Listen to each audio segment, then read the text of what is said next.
গায়ের নাম করা ঘরামি ফজল, কাঠের ঘর তৈরিতে যার জুড়ি মেলা ভার। জ্ঞান হবার পর থেকেই সেই যে বাবার সাথে শুরু করেছিল, আজও তাই করে যাচ্ছে। গায়ে কোনো নতুন ঘর উঠবে, ডাক পড়বে ফজল মিয়া। হবে নাই বা কেন, তার হাতের কাজ এত নিখুঁত আর এত মজবুত যে ফজল ঘরামির তৈরি ঘর মানে নিশ্চিন্তে যুগ পার।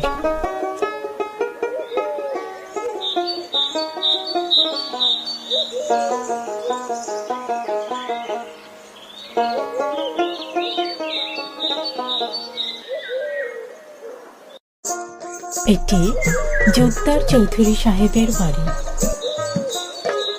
জোদ্দার চৌধুরী সাহেবের খুব প্যারের লোক ফজল।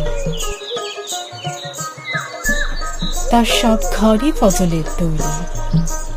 শেষ দিকে ফজলকে নিজের বাড়িতে নিয়ে এসেছিলেন চৌধুরী সাহেব, যাতে সব সময় তাকে কাছে পাওয়া যায়।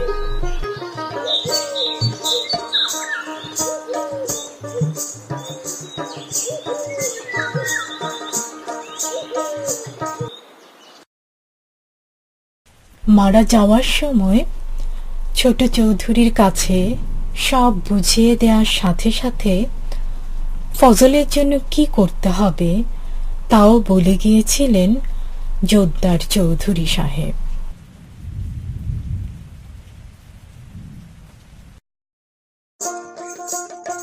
ফজল এখন নতুন মনিব ছোট চৌধুরীর কাজ করে।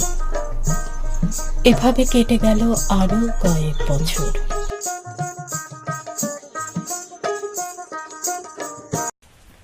এক সময় ফজলের কাঁচা চুল পাকা হলো, শরীর নুজ হলো, আগের মতো গায়ের জোর আর নেই।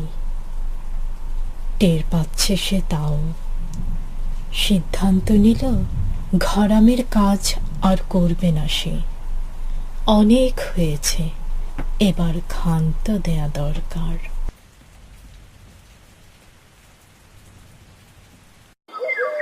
পরদিন মনিব ছোট চৌধুরীকে গিয়ে তাও বলে ফেলল ফজল।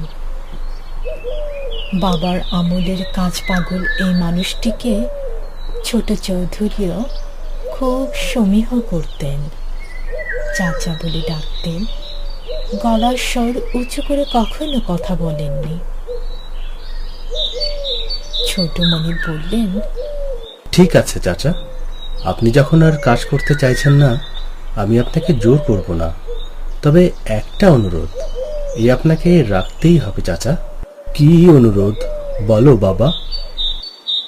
আর একবার মাত্র আপনি একটি ঘর বানাবেন। আমি কথা দিচ্ছি এটাই হবে আপনার শেষ কাজ। আর কখনো কোনো কাজের কথা আমি আপনাকে বলবো না। ঠিক আছে বাবা।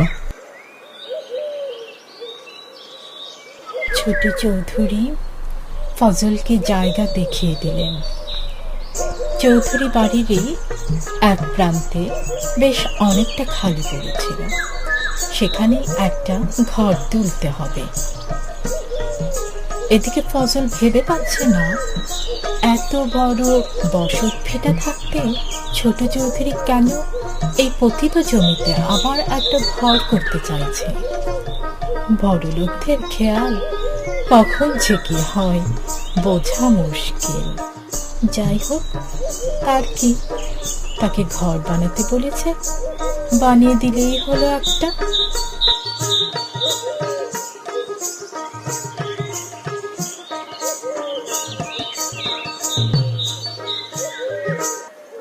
ফজল ঘর বানাতে শুরু করলো, কিন্তু আগের মতো তার আর কাজের মনই নেই।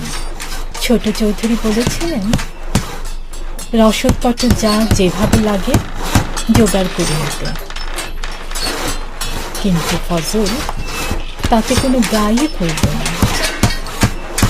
ইট, কাঠ, বাঁশ কোনো কিছুই ঠিক মতো কিনল না।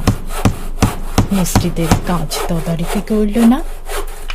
বাড়ির ভেতরে বা বাইরে কি কি থাকবে তা নিয়ে কোনো পরিকল্পনাও করল না।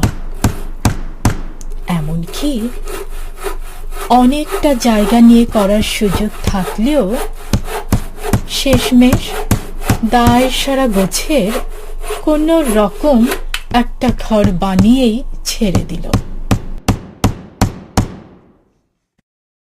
ছোট চৌধুরীকে ফজল গিয়ে জানালো যে ঘর তৈরি শেষ হয়েছে।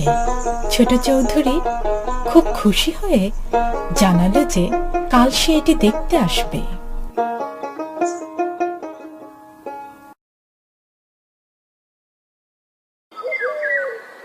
পরদিন ফজল অপেক্ষা করছে তার মনিবের আসার। আসতে আসতে তার দুপুর গড়িয়ে বিকেল হয়ে গেল।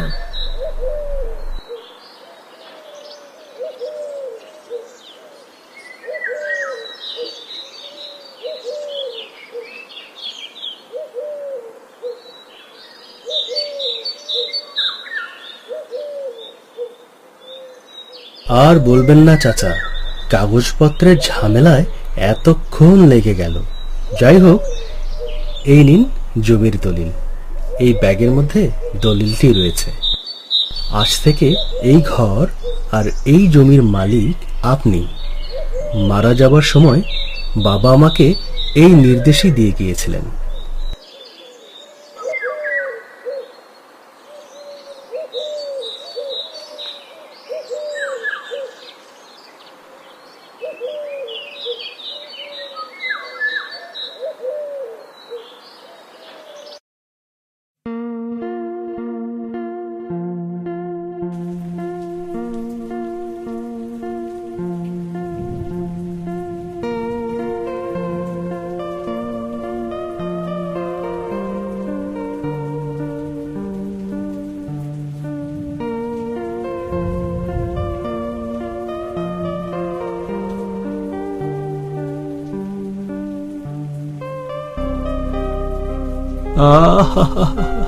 সারা জীবন মানুষের ঘর তৈরি করে কত সুনাম কুড়িয়েছি। সুন্দর সুন্দর সেসব ঘরে অন্যদের উঠতে দেখে কত দীর্ঘশ্বাস ছেড়েছি। আহা, আমারও যদি এরকম একটা ঘর থাকতো। কিন্তু সত্যি সত্যি যখন নিজের ঘর তৈরির সুযোগ হলো, তখন না জেনে এ আমি কি করলাম? নিজের ঘরটাই সবচেয়ে হেলায় বানালাম। মনিব তো কোনো কমতি করেননি, কিন্তু ভুল তো আমারই। আমি তো হেলা করেছি। আহা।